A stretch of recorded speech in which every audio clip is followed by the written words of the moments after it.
Hello, this is Mike Davis. Welcome to my channel, Chasing Health and Longevity. This is my second episode. This is me kicking off my journey with the 75 Hard Challenge.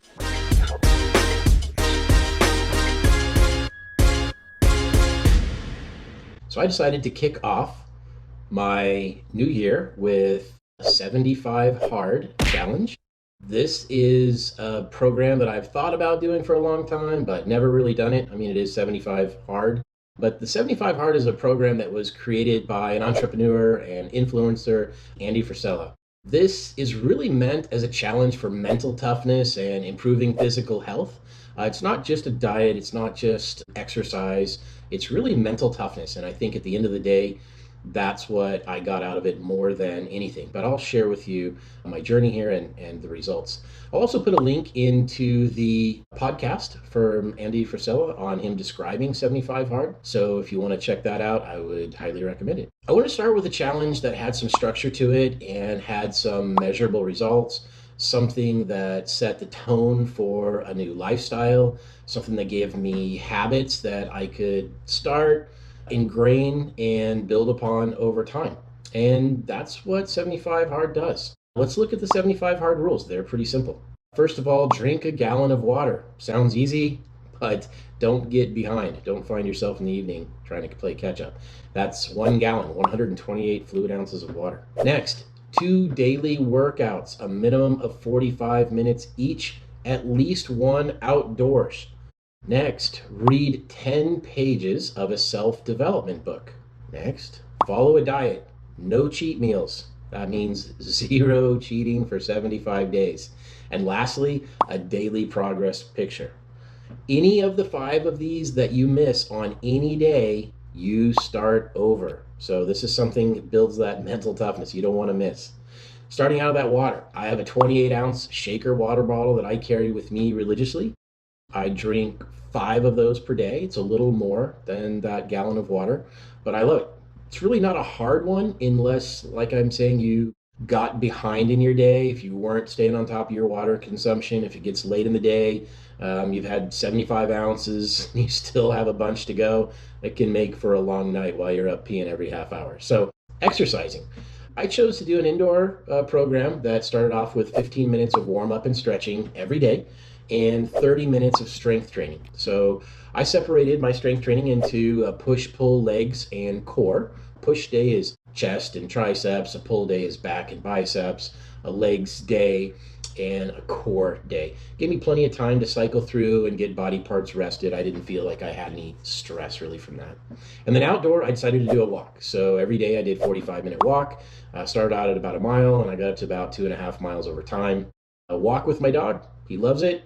Well, after we get back home, I go back to work, and here's how Louis looks.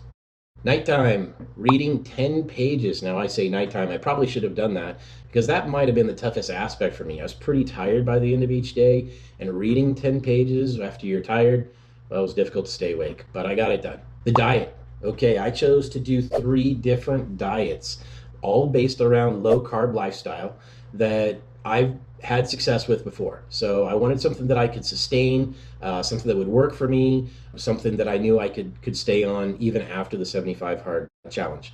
So starting off eating low carb meals, I got to teach my body to switch from burning glucose to being able to also use ketones as a source of fuel. I'll talk more about that in the future, but having that flexibility is really important. My goal was to change my body to be flexible and adaptive so that I can burn glucose when that's available and my body can switch to fat burning and ketosis using those ketones when glucose is not available. So let's look at what a typical USDA food chart would look like.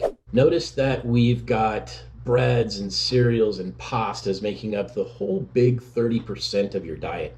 If you add that to vegetables that are also carbohydrates, you've got 55% of your dietary intake as carbohydrates.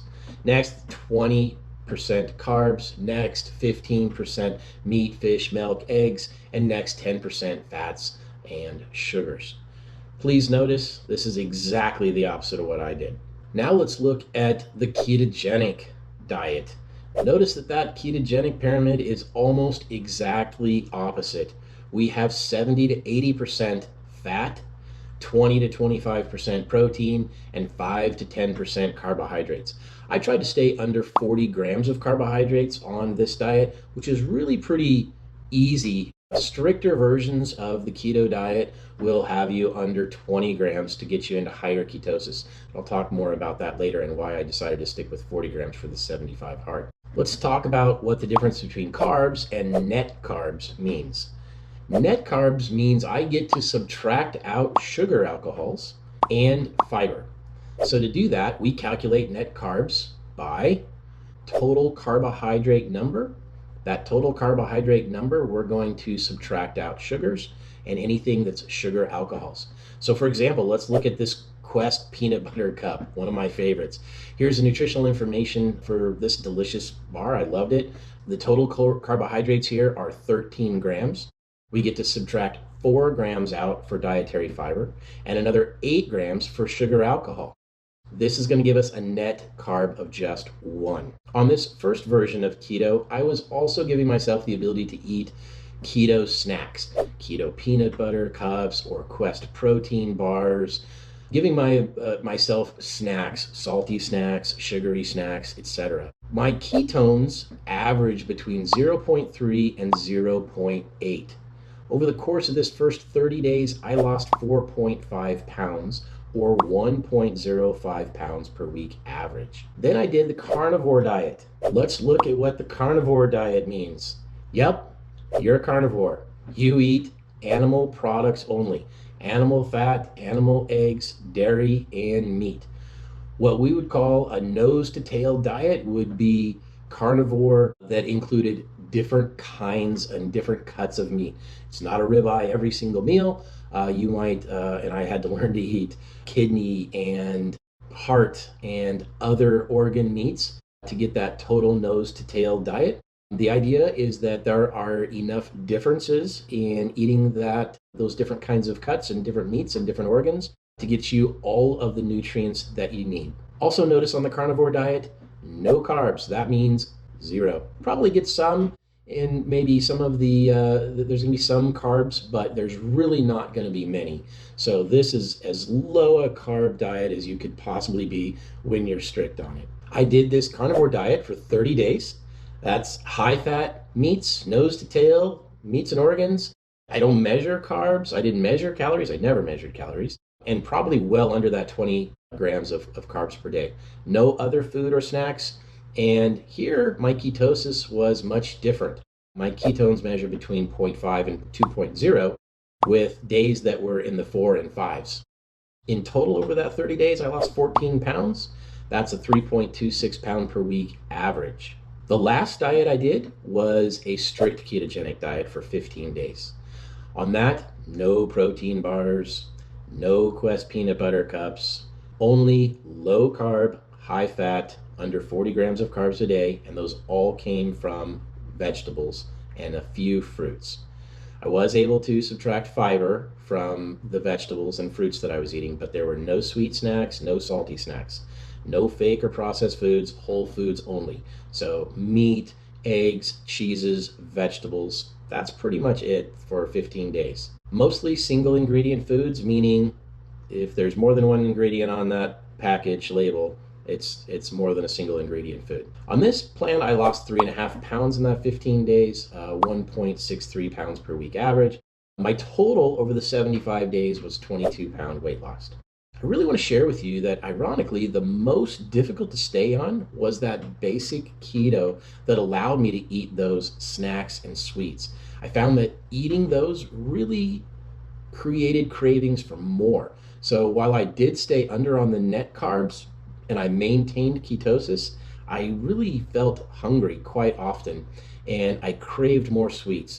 Sometimes I think, geez, I can eat 2 or 3 of these peanut butter cups because it's only 1 gram of net carbs.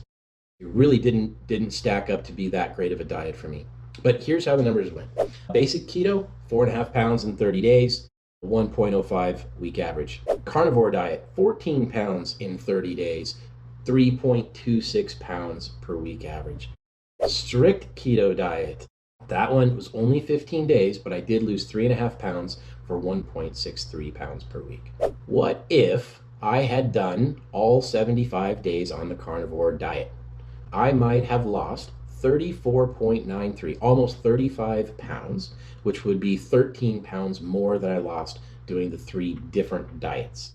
Here's the daily progress picture. Here's day 1 versus day 75. 22 pounds is not a huge difference, but I'll tell you, I did feel quite a bit better. The amount of weight that I lost wasn't that huge, but it really wasn't the point. It was to get me kick-started, get me up every day, working out, completing tasks, and building good habits. I really feel like I accomplished that. I'm following the rules, and ironically, while they felt like rules during 75 hard, they're now things that I'm doing still every day. So the purpose here is to teach you that you can do something that you put your mind to, that you can create a habit that can lead to a better you, both physically and mentally.